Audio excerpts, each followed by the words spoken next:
My sister bullied me for years and thought she was better than me, but at our family reunion, I turned the tables and made her face the truth. I always thought that when we grew up, my sister would change. That maybe one day she'd wake up and realize that treating me like absolute garbage for most of my childhood wasn't just harmless sibling rivalry. But nope, some people don't grow out of being awful human beings. And my sister, she was one of them. For context, I'm 27F and my older sister, Olivia, is 30F. And if you think older sister means she was protective or looked out for me, you'd be very wrong. Olivia made my life hell growing up. She bullied me at home, she bullied me at school, she bullied me whenever she had the chance. She called me ugly, made fun of my weight, ruined my friendships by spreading lies, and did everything in her power to make sure I knew I was beneath her. And the worst part? My parents let her get away with all of it, because, in their eyes, Olivia was the golden child. She was smart, pretty, popular, and could do no wrong. Me, I was just there. And no matter how many times I told them what she was doing, they'd just brush it off. Oh, she's just teasing you. Don't be so sensitive, it's just a joke.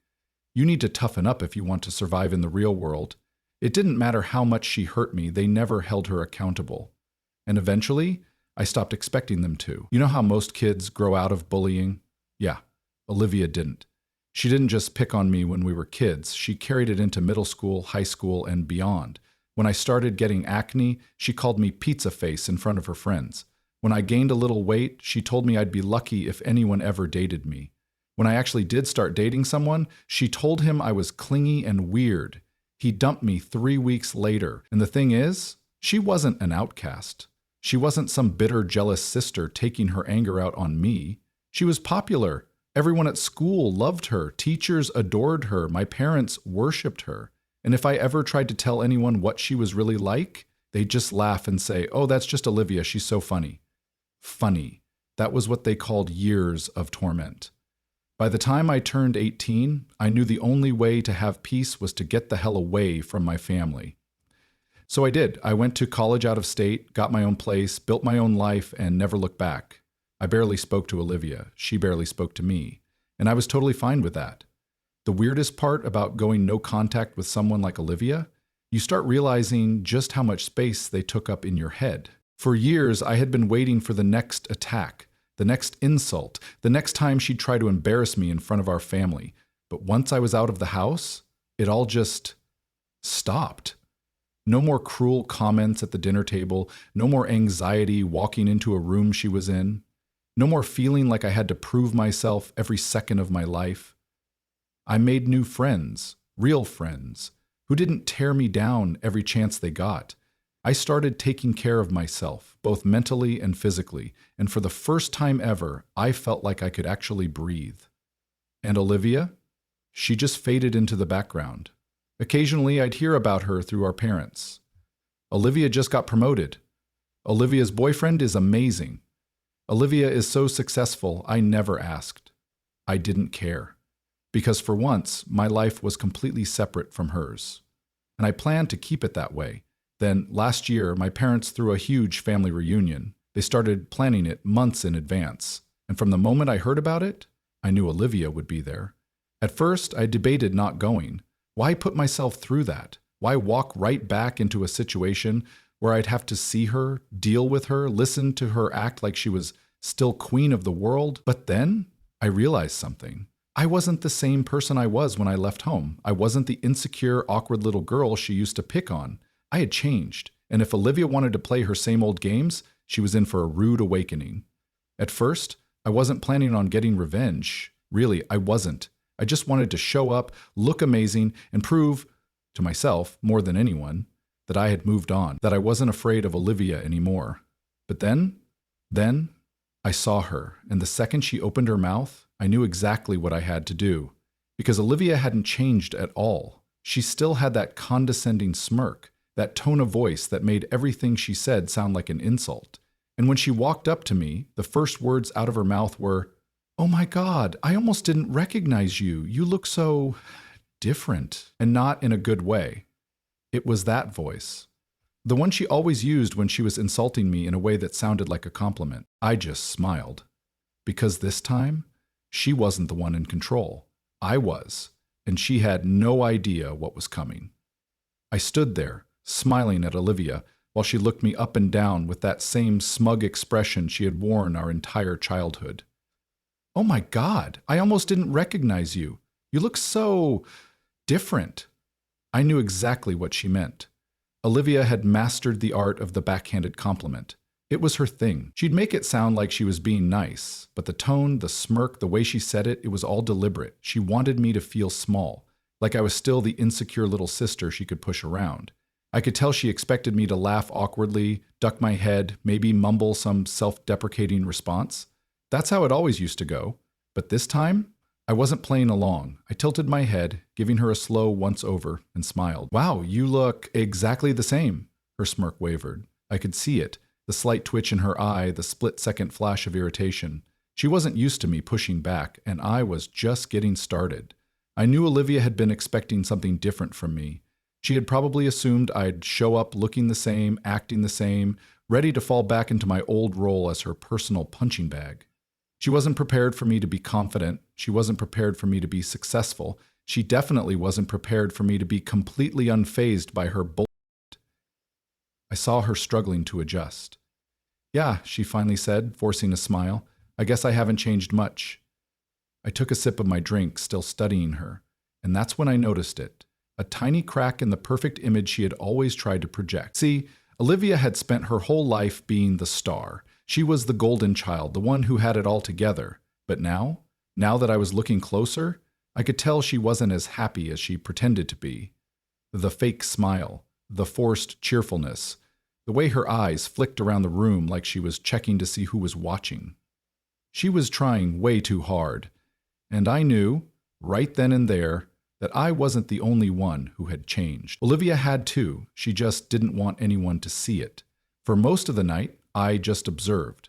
I let Olivia do her thing, flashing her practiced fake smile, laughing a little too loudly at everyone's jokes, acting like she was still the queen of the family.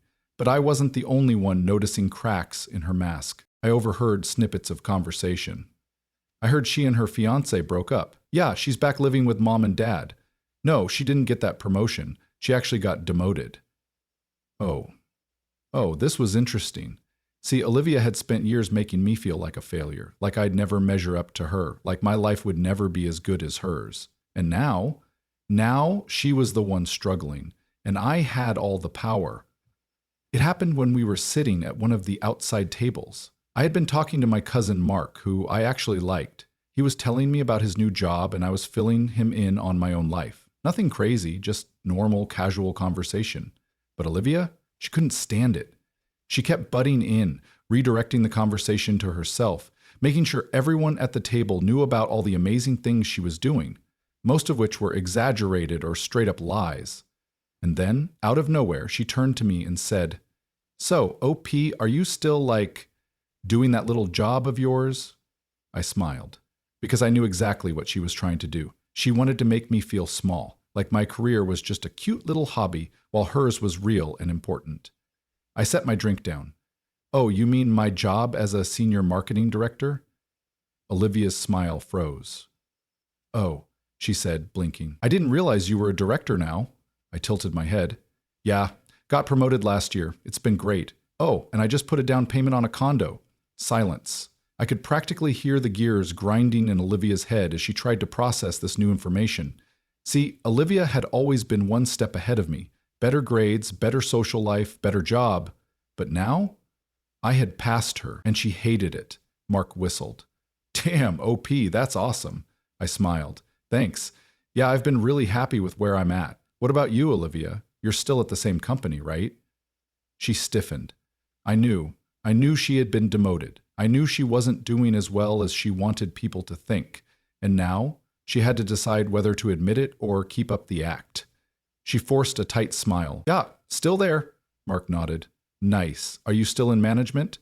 Olivia's fingers tightened around her drink. She was trapped. If she lied, someone in the family would find out eventually.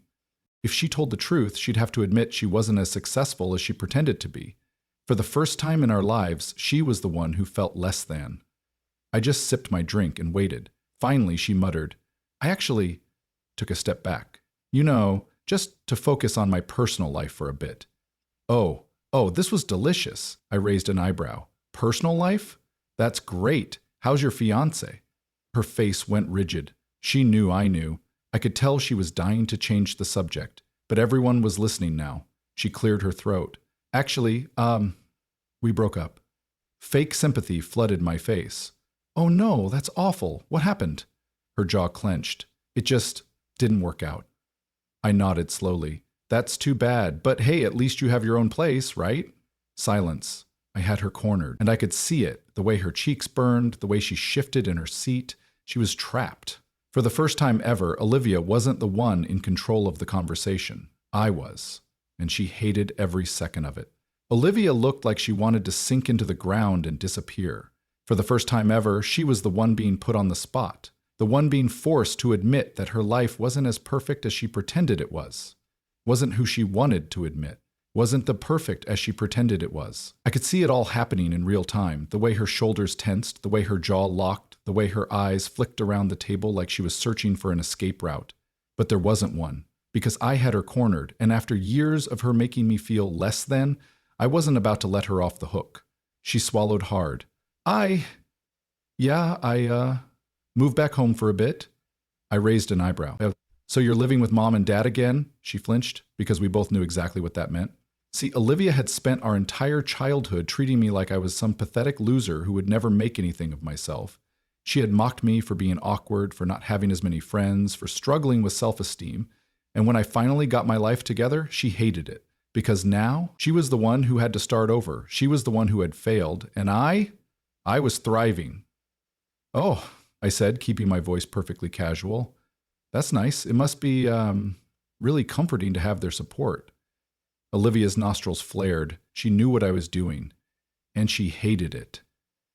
Mark, still oblivious to the absolute bloodbath happening in front of him, nodded. Yeah, man, that must be nice. Saves money, too. Olivia's lips pressed into a thin line. Yeah, super nice. She looked like she was seconds away from snapping, and honestly, that was exactly what I wanted, because Olivia had never experienced what it felt like to be on the receiving end of this. She had spent years being the one with the power, the one who always had the upper hand, the one who made sure everyone knew she was better than me. But now she had to sit there and take it. She had to smile and nod and pretend like it didn't completely kill her inside to know that she wasn't the golden child anymore. She had to live in the reality she had always tried to force onto me. And she was miserable. I could see it, and I wasn't done yet. The thing about Olivia, she was bad at losing. She had spent her whole life being on top, so the second she felt threatened, she lashed out. And that's exactly what she did. She took a deep breath, forced a tight smile, and said, Well, I guess it's good you have your little job, OP. I mean, you don't exactly have much else going on, right? There it was, the desperation, the pathetic attempt at flipping the power dynamic back in her favor. I almost felt bad for her. Almost. I tilted my head, feigning confusion. Oh? What do you mean? She forced a laugh. I mean, like, you're not seeing anyone, right? I blinked. Oh, she was really grasping at straws now. Olivia had always been the one who prided herself on having a perfect love life. She had the hot boyfriends in high school, the dream engagement in her 20s, the Instagramly relationship that made everyone jealous. But now? She was single, living with our parents. While I was sitting there, completely unbothered. I took another sip of my drink and shrugged. Not at the moment. I've been focusing on myself, you know. I let that hang in the air for a second, and then, just to twist the knife a little deeper, I added, I figure it's better to be single than to waste years on the wrong person, right? Silence. Mark, clueless as ever, nodded. Yeah, that makes sense. But Olivia, she knew what I was implying, and she looked pissed. Because everyone at that table knew her ex had cheated on her, that she had spent years bragging about their perfect relationship, only to have it blow up in her face. And now she had to sit there and pretend like it didn't kill her to be reminded of it. I smiled. Anyway, I'm just enjoying life right now. No rush. She was seething, and I was having the time of my life. I could tell Olivia was desperate to regain control. She was humiliated, and she hated that I wasn't backing down. So she did what she always did when she was losing. She went for the kill. She forced a smile, crossed her arms, and said, "Well, I guess not everyone's meant to have it all." Oh! Oh, she thought she had me. I raised an eyebrow. "You're right, not everyone is." I let the words settle. Then, with the sweetest smile I could manage, I added, "But hey, Olivia, at least I have my own place." Silence. Complete, utter silence. Olivia's face turned bright red. Her jaw clenched so hard I thought she might break a tooth. "And then?" she snapped. She shoved back her chair, grabbed her drink, and stormed off. The whole table just stared. Mark let out a low whistle. Damn, what was that about? I shrugged, taking another sip of my drink. No idea. But I did. Oh, I did. Because Olivia had spent her whole life making sure I felt small. And now she had to face the cold, hard truth. She wasn't better than me anymore, and she never would be again. The second Olivia stormed off, the entire table went dead silent. I casually picked up my drink and took a sip like nothing had happened, while everyone else just sat there, looking stunned. Mark finally broke the silence with a low whistle. Damn, that was something, I shrugged. Weird, right? I was just making conversation. A few people snorted into their drinks, because they knew. Oh, they knew. They had all watched Olivia bully me for years. And now she had finally been served a plate of her own medicine, and she couldn't handle it. I let Olivia stew in her own humiliation for a while before I casually excused myself to head inside. I wasn't going to chase after her. I wasn't going to apologize. But I was curious to see what she'd do next. So I made my way toward the kitchen, took my time refilling my drink, and sure enough, I heard hushed, angry voices coming from the hallway. Olivia was going off to our mom. I leaned against the counter, sipping my drink, and just listened. She's such a bitch, Olivia hissed. She's been waiting for this moment, I swear to God. She thinks she's so much better than me now. Mom sighed. Olivia, calm down. No, you saw how she was talking to me. She was rubbing everything in my face, and now I looked like the crazy one because I walked away. Mom hesitated. Well, you kind of did overreact, sweetie. Oh, that was interesting, because normally my mom would have rushed to Olivia's defense. But tonight Olivia had looked so petty, so childish, so pathetic that even our own mother couldn't pretend otherwise. I bit back a smirk and waited to hear what Olivia would say next. And she did not disappoint. It's just not fair, she snapped. She's supposed to be the loser. That's how it's always been. And now she's got some stupid fancy job and a nice apartment, and everyone's acting like she's the successful one. She cut herself off like she hadn't meant to say that part out loud. But it was too late. Because there it was. The truth. The real reason she was so pissed. It wasn't about what I said. It wasn't even about me being at the reunion. It was about the fact that, for the first time in our lives, she wasn't the one everyone looked up to.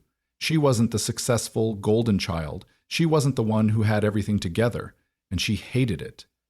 Mom let out a tired sigh. Sweetie, things change. People grow up. You need to let this go.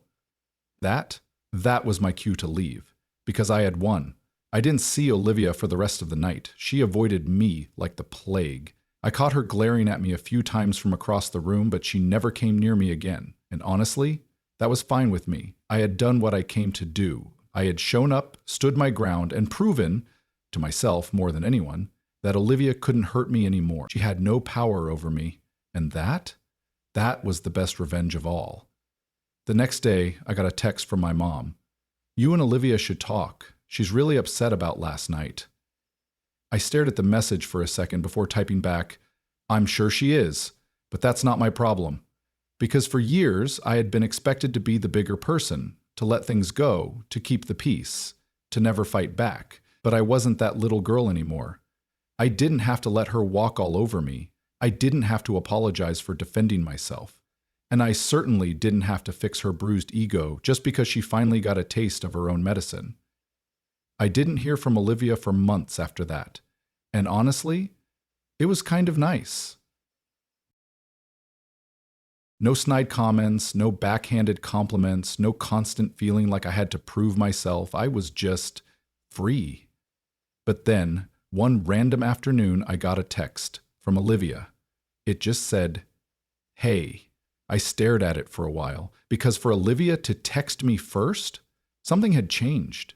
Maybe she was finally starting to realize that I wasn't the loser little sister she could push around anymore. Maybe she was actually going to apologize for once in her life, or maybe she just wanted to see if she still had any control over me. Either way, I wasn't interested. I deleted the text because Olivia had made her bed, and now she could lie in it. People think revenge is about getting even, about making someone suffer the way they made you suffer, but that's not true. The real revenge is moving on.